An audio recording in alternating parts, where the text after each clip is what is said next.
শুভ অপরাহ্ন প্রিয় শিক্ষার্থীবৃন্দ। Martin Luther কলেজের বাংলা দ্বিতীয় পত্রের অনলাইন ক্লাসে তোমাদের স্বাগত জানাই। আমরা সিকান্দার আবু জাফর রচিত সিরাজউদ্দৌলা নাটকটি নিয়ে আলোচনা করছি পাঠ্য বই থেকে। আমরা গত ক্লাসে তৃতীয় অঙ্কের প্রথম দৃশ্য আলোচনা করেছিলাম। সেখানে দেখেছিলাম যে একটা পারিবারিক পরিমণ্ডলে আলোচনা চলছে। সিরাজউদ্দৌলার মা আমেনা বিবি, তার খালা ঘসিটি বেগম, সিরাজউদ্দৌলার স্ত্রী লুৎফা সহ পরিবারের অনেক সদস্যই সেখানে উপস্থিত আছেন। এটি মুর্শিদাবাদের রাজপ্রাসাদে। ইতোমধ্যে আমরা জেনেছি যে ঘসিটি বেগমকে মতিঝিল প্রাসাদ থেকে বন্দী করে সিরাজউদ্দৌলা নিজের প্রাসাদে নিয়ে এসেছেন। কারণ হলো ঘসিটি বেগম সিরাজউদ্দৌলার বিরুদ্ধে তাকে সিংহাসনচ্যুত করবার জন্য, ক্ষমতাচ্যুত করবার জন্য নানা মাত্রিক ষড়যন্ত্রে লিপ্ত। এই কারণে তাকে যেন চোখে চোখে রাখা যায়, সেজন্য অন্য ষড়যন্ত্রকারীদের সাথে তাল মেলাতে না পারে, সিরাজের বিরুদ্ধে কোনরূপ ষড়যন্ত্রে সামিল হতে না পারে, সে কারণে তাকে বন্দী করে নিয়ে আসা হয়েছে। এই আলোচনায় আমরা গতদিন দেখেছিলাম ঘসিটি বেগম এবং আমেনা বিবির দুজনের পারস্পরিক যে কথাবার্তা, কথোপকথন, সেই অংশটা আমরা দেখেছিলাম। ঘসিটি বেগম বলছে, আমিনা বেগম বলছিলেন, সিরাজ তোমার কোনো ক্ষতি করেনি বড় আপা ঘসিটি, তার নবাব হওয়াটাই তো আমার মস্ত ক্ষতি। আমিনা, নবাবী সে কারো কাছ থেকে কেড়ে নেয়নি, ভূতপূর্ব নবাবই তাকে সিংহাসন দিয়ে গেছেন। ঘসিটি, বৃদ্ধ নবাবকে ছলনায় ভুলিয়ে তোমরা সিংহাসন দখল করেছে। যেহেতু আলীবর্দীর 3 কন্যা ছিল, ঘসিটি বেগম, আমিনা বিবি এবং মাইমুন্নেসা, সুতরাং 3 কন্যার মধ্যে আমিনা বিবির পুত্র ছেলে সিরাজউদ্দৌলাকে নবাব আলীবর্দী খাঁ সিংহাসন দিয়ে গিয়েছেন। এই কারণে পারিবারিক পরিমণ্ডলে একটা প্রতিহিংসার তৈরি হয়েছে এবং ঘসিটি বেগম কোনোভাবেই চান না সিরাজউদ্দৌলা ক্ষমতায় থাকুক। এই কারণেই তিনি নানামাত্রিক ষড়যন্ত্র করেছেন। মাইমুন্নেসার সন্তান শওকত জঙ্গকে দিয়ে সিরাজউদ্দৌলার বিরুদ্ধে বিদ্রোহ করবার জন্য তিনি সহ আরো রাজমাত্য, রাজবল্লভ, রায়দুর্লভ, মির্জাফর, উমিচাঁদ সহ, মানিকচাঁদ সহ এরা নানামাত্রিক ষড়যন্ত্রে লিপ্ত হয়েছে। আমরা ঘসিটি, ভাবছো যে বিস্মিত হবার ভঙ্গি করলেই আমি তোমাকে বিশ্বাস করব? কেমন? তোমাকে আমি চিনি, তুমি কম সাপিনী নও। আমিনা, তুমি অনর্থক বিষ উদ্গার করছো বড় আপা। তোমার এই ব্যবহারের অর্থ আমি কিছুই বুঝতে পারছি না। ঘসিটি, বুঝবে, সেদিন আসছে। আর বেশি দিন এমন সুখে তোমার ছেলেকে নবাবী করতে হবে না। ঘসিটি বেগমের প্রত্যেকটা কথাবার্তায় এক ধরনের ব্যঙ্গ, বিদ্রূপ এবং প্রতিহিংসা তিনি যে পোষণ করে রেখেছেন সেটি আমরা পাই। সিরাজউদ্দৌলা একদিনের জন্যেও সুখে নবাবী করেনি খালাম্মা। ঘসিটি, এসেছো শয়তান, ধাওয়া করেছ আমার পিছু। সিরাজ, আপনার সঙ্গে প্রয়োজন আছে ঘসিটি, কিন্তু তোমার সঙ্গে আমার কোনো প্রয়োজন নেই। সিরাজ, আপনার প্রয়োজন, আমার প্রয়োজন আপনার সম্মতির অপেক্ষা রাখছে না খালাম্মা। ঘসিটি, তাই বুঝি সেনাপতি পাঠিয়ে আমাকে সংবাদ দিয়েছ যে তোমার আরো কিছু টাকা দরকার? সিরাজ, খবর আপনার অজানা থাকার কথা নয়। ঘসিটি, অর্থাৎ? সিরাজ, অর্থাৎ আমি জানি যে বাংলার ভাগ্য নিয়ে গুরুত্বপূর্ণ রাজনৈতিক আলোচনার সমস্ত খবরই আপনি রাখেন। আরো স্পষ্ট করে শুনতে চান? আমি জানি যে সিরাজের বিরুদ্ধে আপনার আক্রোশের কারণ আপনার সম্পত্তিতে সে হস্তক্ষেপ করেছে বলে নয়, রাজনৈতিক প্রাধান্য লাভের আশায় আপনি উন্মাদ। আমি অনুরোধ করছি আপনার সঙ্গে আমাকে যেন কোনো প্রকারের দুর্ব্যবহার করতে বাধ্য করা না হয়। সিরাজউদ্দৌলা ইতোমধ্যে জেনেছেন যে তাকে ক্ষমতাচ্যুত করবার জন্য মির্জাফর, রাজবল্লভ, রায়দুর্লভ সহ অন্যান্য ষড়যন্ত্রকারীদের সাথে হাতে হাত মিলিয়ে ঘসেটি বেগম কাজ করছেন। তিনি এটা যে সিরাজউদ্দৌলা শুধুমাত্র বিধবা ঘসেটি বেগমের সম্পত্তিতে হস্তক্ষেপ করেছেন, কিছু টাকা নিয়েছেন, তার জন্য নয়, বরং তার ক্ষোভটা, রাগটা হলো অন্য জায়গায়, তার আসল কারণটা হলো অন্য জায়গায়। ঘসেটি বেগম ক্ষমতার কেন্দ্রে থাকতে চান, রাজনীতির কেন্দ্রবিন্দুতে থাকতে চান। রাজনৈতিক প্রভাব প্রতিপত্তি কিভাবে কাকে ক্ষমতায় বসালে সেটা তার পক্ষে সম্ভব হবে, সেই ব্যাপারেই তিনি কাজ করছেন, পদক্ষেপ নিচ্ছেন, ষড়যন্ত্রকারীদের সাথে কাজ করছেন। ঘসেটি, তুমি আমাকে ভয় দেখাচ্ছ? সিরাজ, আপনাকে আমি সাবধান করে দিচ্ছি। ঘসেটি, তোমার এই চোখ রাঙাবার স্পর্ধা বেশি দিন থাকবে না নবাব, আমিও তোমাকে সাবধান করে দিচ্ছি। সিরাজ, আমার ভবিষ্যৎ ভেবে আপনি উৎকণ্ঠিত হবেন না খালাম্মা। আপনার নিজের সম্বন্ধেই আমি আপনাকে সতর্ক করে দিচ্ছি।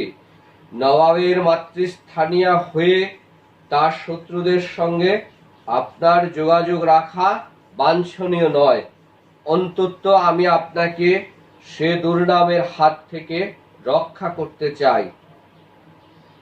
ঘসেটি, তোমার মতলব বুঝতে পারছি না। ঘসেটি বেগম আজকে কাট কথা বলছে সিরাজের সঙ্গে যে তোমার এরকম চোখ রাঙানি, তোমার এত বড় স্পর্ধা, তোমার এই ক্ষমতার দাপট, ক্ষমতার দৌরাত্ম্য খুব বেশি দিন থাকবে না, সময় খুব শীঘ্রই চলে আসছে, তোমাকে সিংহাসন ছাড়তে হবে, তোমাকেও সিংহাসনচ্যুত করা হবে।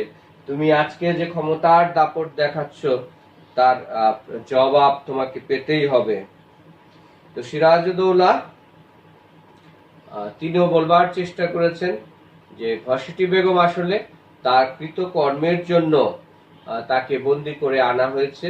তিনি যদি নবাব বিরোধী, সিরাজ বিরোধী কোনো ষড়যন্ত্রের সাথে সংযুক্ত না থাকতেন, লিপ্ত না থাকতেন, সম্পৃক্ত না থাকতেন, তাহলে তিনি স্বাধীনভাবেই জীবনযাপন করতে পারতেন। ঘসেটি ক্ষিপ্ত হয়ে, ওর অর্থ আমি বুঝি মহামান্য নবাব। দ্রুত আমিনার দিকে এগিয়ে এসে, শুনলে তো রাজমাতা, আমাকে বন্দিনী করে রাখা হলো। এইবার বলো তো, আমি তার মা, সে আমার পুত্র, তাই না? তো এবার ঘসেটি বেগম সবার সামনে, পরিবারের সবার সামনেই, যেহেতু আমিনা আছে, লুৎফা আছে, সবার সামনেই তাকে যেভাবে বন্দি করা হচ্ছে সিরাজ বলেছেন, এবার সবার সামনে ঘসেটি প্রমাণ করতে চাইছেন যে তিনি নির্দোষ। নবাবই তার উপর নানামাত্রিক ক্ষমতা প্রয়োগ করবার চেষ্টা করছে, অন্যায়ভাবে তাকে বন্দি রেখেছেন। আমিনা, এসব লক্ষণ ভালো নয়। উঠে দরজার দিকে এগুতে এগুতে, বড় আপা শুনে যাও, বড় আপা, বেরিয়ে গেলেন। লুৎফা, খালাম্মা বড় বেশি অপমান বোধ করেছেন, ওর সঙ্গে অমন ব্যবহার করাটা উচিত হয়নি। সিরাজ, আমার ব্যবহারে সবাই অপমান বোধ করে, সবাই অপমান বোধ করেছেন লুৎফা, শুধু অপমান নেই আমার। লুৎফা, ও কথা কেন বলছেন নবাব? জাহাপনা। সিরাজ, তুমিও অন্ধ হলে আর কার কাছে গিয়ে আমি আশ্রয় পাবো বলো তো লুৎফা? দেখতে পাচ্ছ না, শুধু অপমান নয়, আমাকে ধ্বংস করবার প্রয়োজনে সবাই কিরকম মেতে উঠেছে। সিরাজউদ্দৌলা ব্যক্তিগতভাবে তিনি আপ্রাণ চেষ্টা করেছেন ক্ষমতায় স্থিত হবার জন্য, স্থায়ী হবার জন্য, সাবলীল হওয়ার জন্য, কিন্তু একদিকে ইংরেজরা তার বিরুদ্ধে লেগেছে, অন্যদিকে তার রাজমাত্যবর্গ কর্মচারী, প্রধান সেনাপতি, অন্যান্য সেনাপতি সহ অন্যান্য রাজকর্মকর্তা কর্মচারী সবাই তার বিরুদ্ধে ষড়যন্ত্রে লিপ্ত, এমনকি তার আপন খালা পর্যন্ত। এই বিষয়ে লুৎফার কাছে মনে হয়েছে যে সিরাজউদ্দৌলা একটু আগে ঘসেটি বেগমের সাথে যে আচরণটা করেছেন, এই কারণে ঘসেটি বেগম অত্যন্ত অপমানিত হয়েছেন, তিনি সভা থেকে, আলোচনা থেকে বেরিয়ে গেছেন। কিন্তু এটা লুৎফার মনে হয়েছে, তো সিরাজউদ্দৌলা তাকে বোঝানোর চেষ্টা করেছেন যে তুমিও যদি অন্ধভাবে আমার বিচার করো, তুমিও যদি আমার সমস্যাগুলো না জানো, সবকিছু জেনে বুঝে বর্তমান রাজনৈতিক প্রেক্ষাপট, বিপজ্জনক যে সময়, যে দুঃসময় যাচ্ছে, এরকম সময়ে তোমার উচিত ছিল সব বিষয়গুলো জেনে বুঝে তারপর কথা বলা এবং আমাকে সহযোগিতা করা, আত্মবিশ্বাস আমার মধ্যে জাগিয়ে তোলা। লুৎফা কিন্তু খালাম্মা, সিরাজ আমাকে ক্ষমতাচ্যুত করতে পারলে খালাম্মা খুশি হবেন সবচেয়ে বেশি। লুৎফা অতটা বিশ্বাস করা কঠিন, তবে ওর মন আপনার ওপরে যথেষ্ট বিষিয়ে উঠেছে, তা ঠিক। কিন্তু সিরাজ থামলে কেন বলো? লুৎফা বলাটা বোধ হয় ঠিক হবে না, বলো। লুৎফা বিধবা মেয়ে মানুষ, ওর সম্পত্তিতে বারবার এমন হস্তক্ষেপ করতে থাকলে ভরসা নষ্ট হবারই কথা। সিরাজ লুৎফা তুমিও আমার বিচার করতে বসলে, করো, আমি আপত্তি করব না। দাদু মরবার পর থেকে এই কমাসের ভেতরে আমি এত বদলে গেছি যে আমার নিকটতম তুমিও তা বুঝতে পারছো না। ক্ষমতার বসবার পর, সিংহাসনে বসবার পরে সিরাজউদ্দৌলা একের পর এক এমন চ্যালেঞ্জ, এত বাধা তিনি পেরোচ্ছেন পারিবারিক জীবনে, দাম্পত্য জীবনে। লুৎফা এবং সিরাজউদ্দৌলার মধ্যে যে সাবলীল যে সম্পর্ক থাকবার কথা ছিল, সেখানেও যেন বাধা পড়েছে, ছেদ পড়েছে। অনেক বিষয়গুলো আর ঠিক মতো তারা পারস্পরিক মতামতের সমঝোতার ভিত্তিতে আলাপ আলোচনা করে তারা সেটি করতে পারেননি। সেটার কিছুটা প্রভাব, সেটার কিছুটা রূপ প্রতিফলিত হচ্ছে। কেননা সিরাজের স্ত্রী লুৎফা পর্যন্ত তাকে ভুল বুঝছে। লুৎফার ধারণা যে বারবার ঘসেটি বেগমের সম্পত্তির উপর হস্তক্ষেপ করার কারণেই ঘসেটি বেগম তার উপর এত ক্ষিপ্ত হয়েছেন, তার ভিতরে ভিতরে এত হিংসা, বিদ্বেষ, ক্ষোভ, রাগ পোষণ করে রেখেছেন। লুৎফা জাহাপনা। সিরাজ মনে পড়ে লুৎফা, দাদুর মৃত্যুর শয্যায় আমি কসম খেয়েছিলাম শরাব স্পর্শ করব না। আমি তা করিনি। তুমিও জানো লুৎফা, আমি তা করিনি। লুৎফা আমি ওসব কোনো কথাই তুলছি না জাহাপনা। সিরাজ আমি জানি, সেই জন্যেই বলছি সব কিছু খুঁটিয়ে খুঁটিয়ে বিচার করো। লুৎফা আমি আপনার বিরুদ্ধে অভিযোগ আনবার জন্যে কোনো কথা বলিনি জাহাপনা।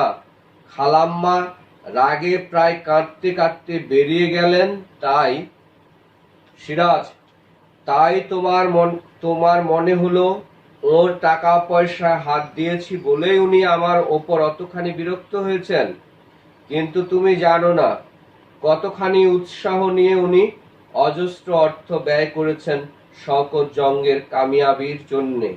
শুধু শওকত জঙ্গ কেন, আমার শত্রুদের শক্তি বৃদ্ধির জন্যেও ওর দান কম নয়।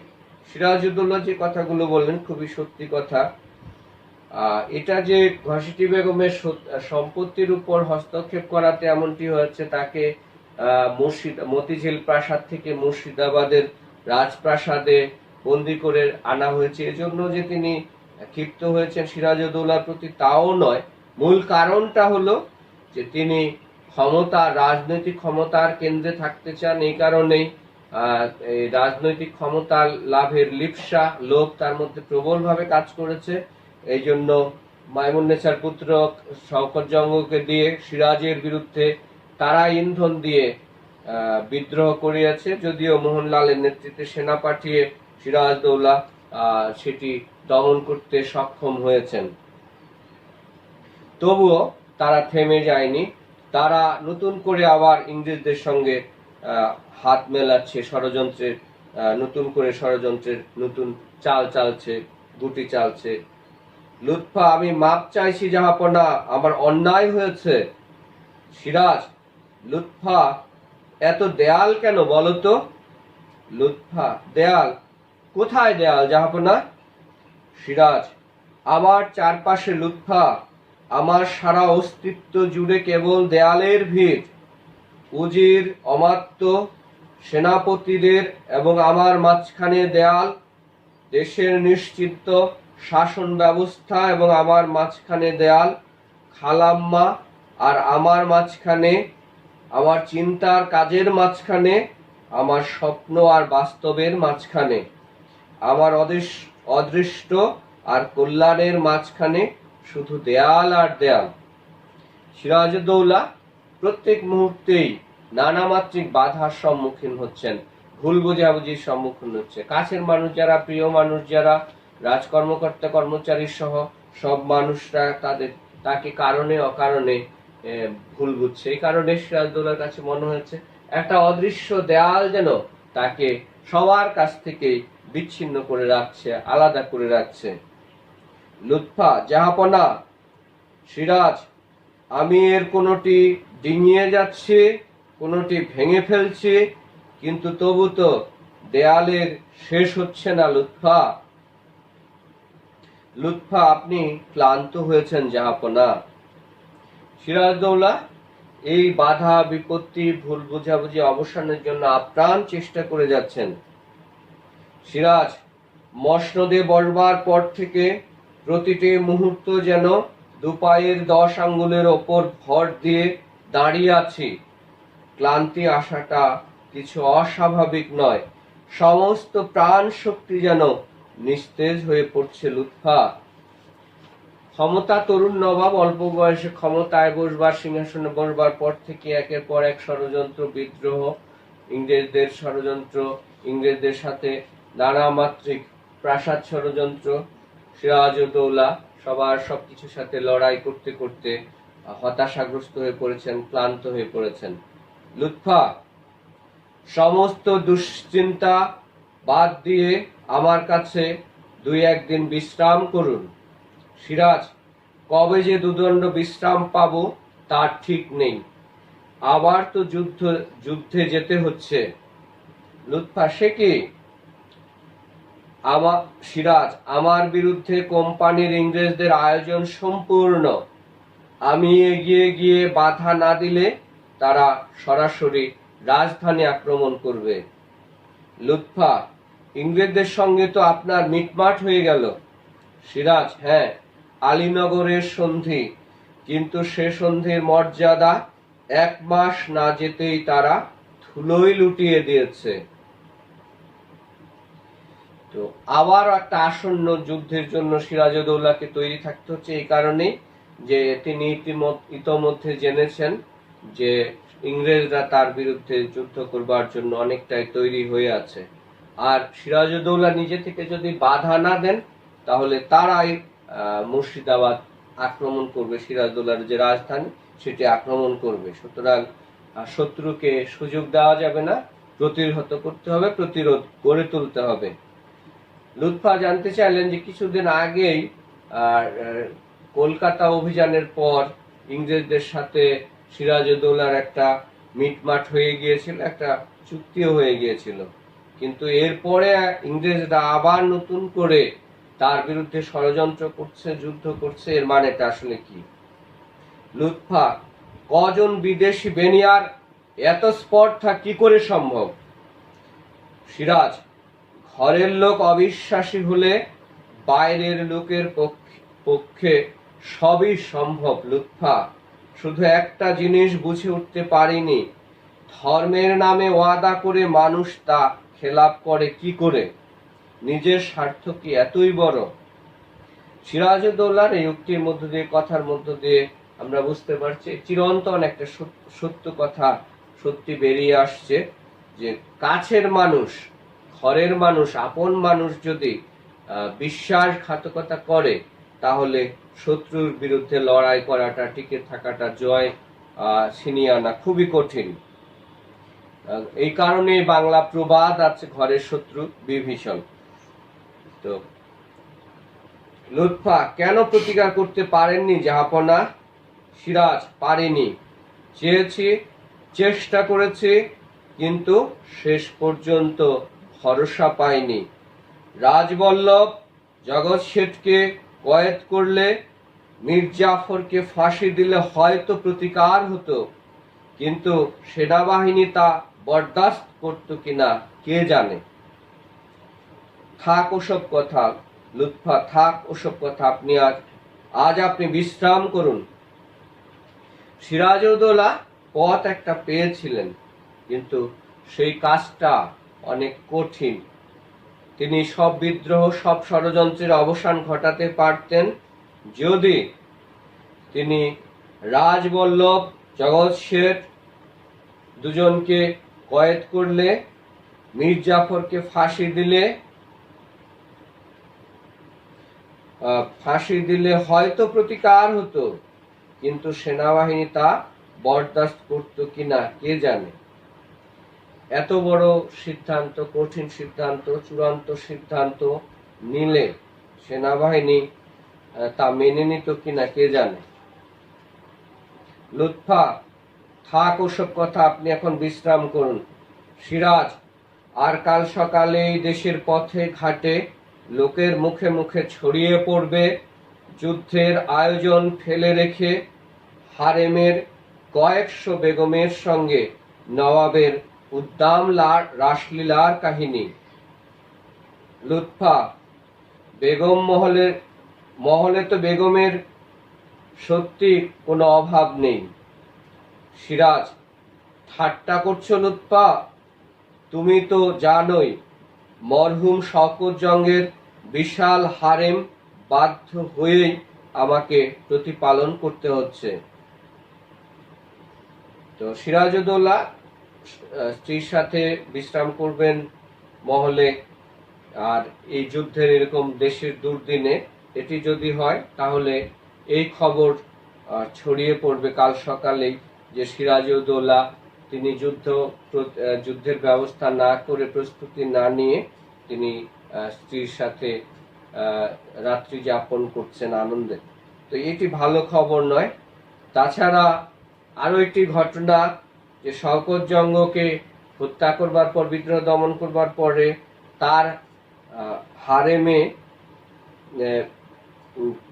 যে স্ত্রীলোকেরা ছিল, প্রতিরক্ষিতারা ছিল, তাদেরকে সিরাজউদ্দৌলা বাধ্য হয়ে প্রতিপালন করতে হচ্ছে।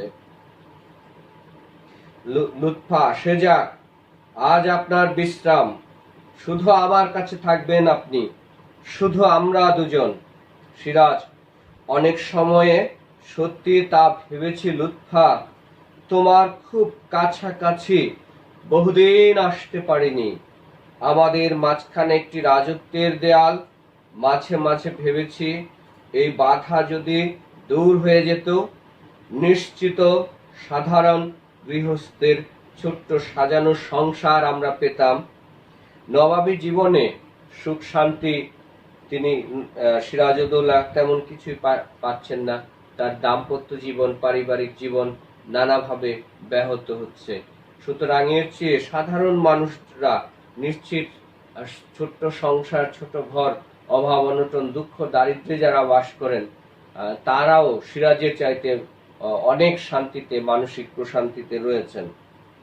পরিচারিকা বেগম সাহেবা লুৎফা তার দিকে এগিয়ে আসতে আসতে, জাহাপনা এখন বিশ্রামে যাও। পরিচারিকা, সেনাপতি মোহনলালের কাছ থেকে খবর এসেছে। পেছোতে লাগলো। লুৎফা না, সিরাজ এগিয়ে আসতে আসতে, মোহনলালের জরুরি খবরটা শুনতে দাও লুৎফা। লুৎফা আবেগ জড়িত কণ্ঠে, না। সিরাজ থামলো ক্ষণকালের জন্য। লুৎফার দিকে মেলে রাখা নীরব দৃষ্টি ধীরে ধীরে অশ্রু স্নেহসিক্ত হয়ে উঠল। কিন্তু পর মুহূর্তে লুৎফার প্রসারিত বাহু ধীরে ধীরে সরিয়ে দিয়ে বের হয়ে গেল। লুৎফা চেয়ে রইল সিরাজের চলে যাওয়ার পথের দিকে। দুই ফোঁটা অশ্রু গড়িয়ে পড়ল ওর দুই গাল বেয়ে। তো নিতান্ত পারিবারিক জীবন বিপন্ন হচ্ছে।